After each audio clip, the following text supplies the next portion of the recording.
response joyina okuwajja no muhozi nga CDF nga akute edi mutwe sikumuvuma kuba nawe asobola okukwata njambaliriza wano nga mbajjukizaayo akantu kamu bwe bakwata kano Dr. Kiza Besigye nga bamukwatidde Kenya ne bamukomyawo wano yagendako ku hunger strike mujijjukira abantu ne batandika okubanga barwaninga campaign ya Free Besigye Daily Monitor newandiika omutwe ogugamba what is the cost of freedom buli omu n'ayogera yes manya biki nenkola video nembagamba sometimes the cost of freedom is negotiation nemba wana example freedom ebitundu oba abantu mweteesereddwa nembagamba Kano Besigye point wali wano negotiation yemujjawo newe munagamba Free Besigye tebajja kumuta newe munawayo essaawa 48 tebajja kumuta wali wakayite essaawa ezi nga bawadde essaawa 48 Nyanzi ne bamukwata olwaleero abantu abanvuma nga baŋŋamba byenjogera bya kisiru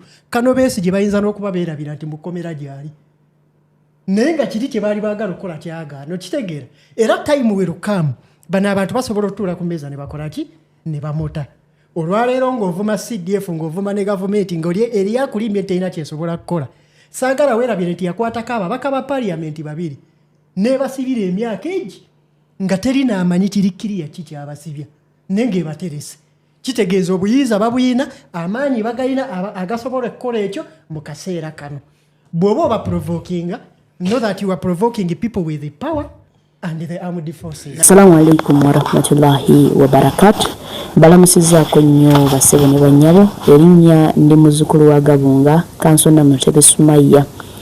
Olwaleero nzize kwogerako ku muganda wange Kasirye Adam. Kasirye Adam yawadde ku Talk and Talk show eyakoleddwa olunaku lwa Saturday. N'akola comment n'agamba nti yavaayo n'agamba abantu nti ebintu ebimu olina okubeera ng'oyingira mu negotiation oba mu mbeera ey'okuteeseganya. N'avaayo n'agawa example nti tujjukira bulungi nnyo ensonga ezaatuukawo e Masaka.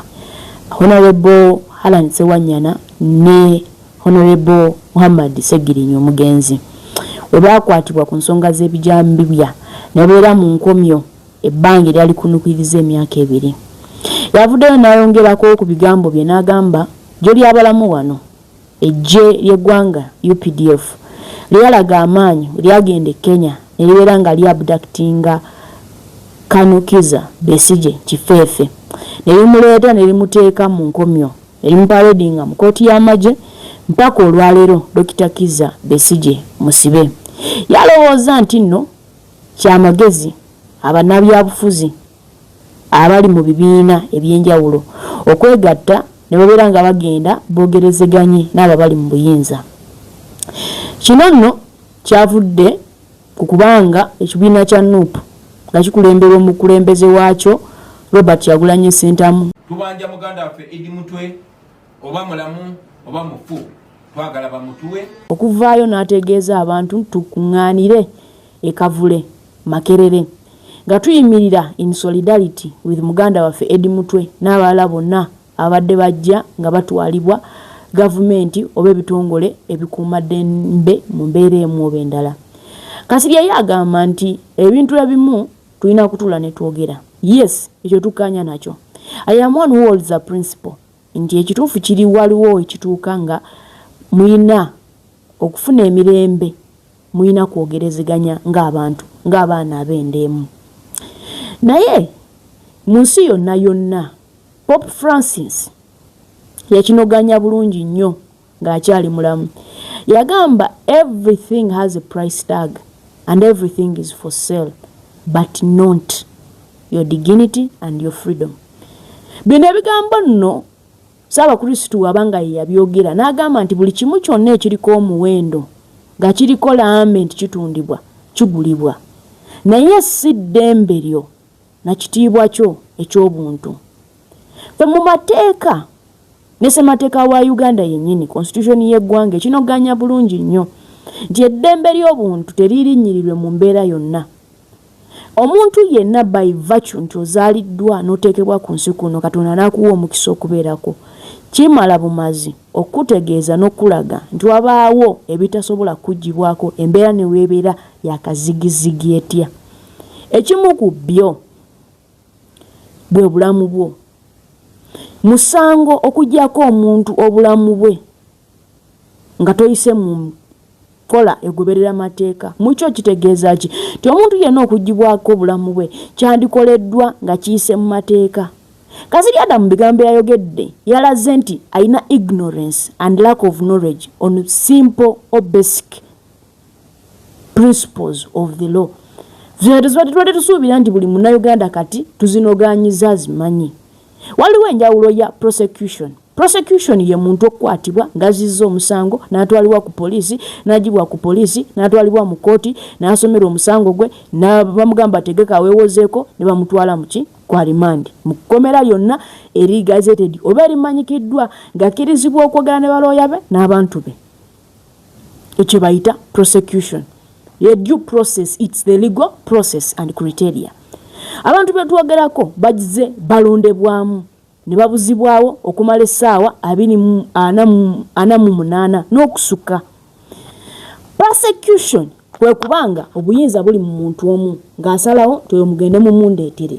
Bakuleeta ne bakuteeka muki tomanyikiddwa gy'oli family tesobola ku accessinga. Everyone obulawo you are off the grid. Tetumanyi toba oli mu kkomera. Fena tumanyi nti General Muhoozi Kainerugaba munamaje ali ku ddaala eryenjawulo sukulumuko olw'okuba nti ye first son mwana w'omukulembeze w'eggwanga olwaleero atudde mu ntebe General Yoweri Kaguta Museveni habura. Mukyo ekyo kigirako obuvunaanyizibwa obulala. General Muhoozi Kainerugaba tali waggulu w'amateeka, ali kitundu ku balina oteekesa ate amateeka. Nze ngamba kikyamu Kasirye gwe okuvaayo ng'omuvubuka ate n'obeera ng'abalaatira abantu ng'abaana baabwe babuzibwawo nga they are being persecuted ku bintu ebitakola ki ebitategeerekeka. Gyoli abalamu wano Olivia Lutaaya babateeka mu military court ne tukivumira ne tukirwanako nnyo ne babakkirizisa ebisango ebitaliyo. Ekyo nga tetunnakiteeka n'amabega waffe. Kasirye gwe okuvaayo n'ogamba tuyingire negotiation. Negotiation, it's a game of compromise. Olina okubaako kyowaayo naabwe kye bakutwalako. Ffe nga tubanja abantu baffe nti mutuddize Kivumbi, mutuddize Edi Mutwe n'abalala bangi nnyo amanyi amayitirivu, bo bagenda kusaba ki era ffe tubawe ki?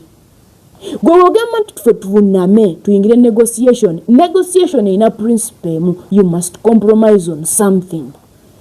Kasirye Adam oyagala tu compromising on our dignity, on our human rights, tuzifule secondary. Nti ffe eddembe lyaffe tulina omuntu gwe tulina oddisaba nti mukama waffe tukusaba totukwata.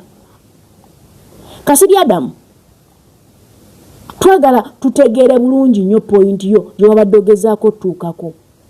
Kyemugamba nti Uganda it has degraded to a point nti amateeka tegakyakola. Nga tugenda mu kaseera ak'akalulu oyagala bakadde baffe emitima gibeewanike nti nerabizzeemu. Kasirye Adam engeri gy'olambikamu n'ensengekayo ey'ebigambo amazima ddala olinga abalaata. Naye bw'owalaatiramu ate be babo. Ffenna tuli bavubuka. We are all bound to make mistakes here and there.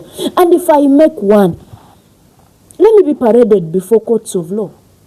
Let me understand what offense I have committed. Let me have a chance to build on and also to make my defense. Let me have a chance to argue out my case before a competent court of jurisdiction. Uganda structure yayo eyina buli kimu. Article 126 eya constitution ekinoganya bulungi nnyo nti judiciary enebeera independent, enebeera nga yeetengeredde.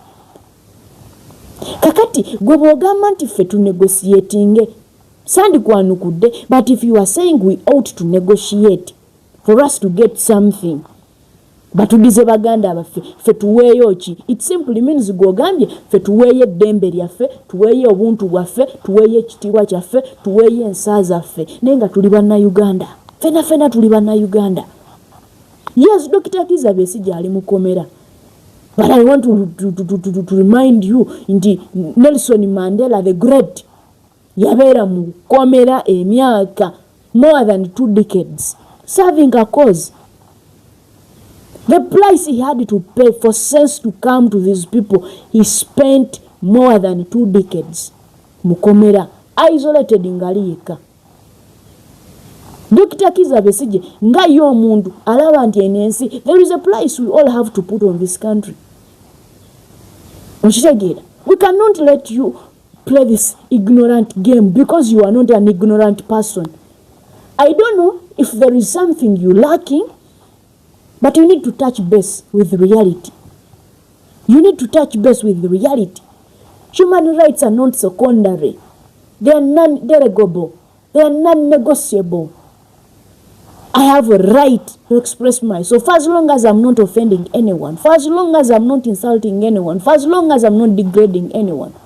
We are aware to the facts. We arrive to the principles. Democracy is where the majority rule over the minority. At what cost? Government tefuga ko bajironda buka etufuga fena. We are in this together. Kasirye Adam, ekituufu simanyi, but I find no point in your arguments of lately. They are so half-baked. They are so unrealistic.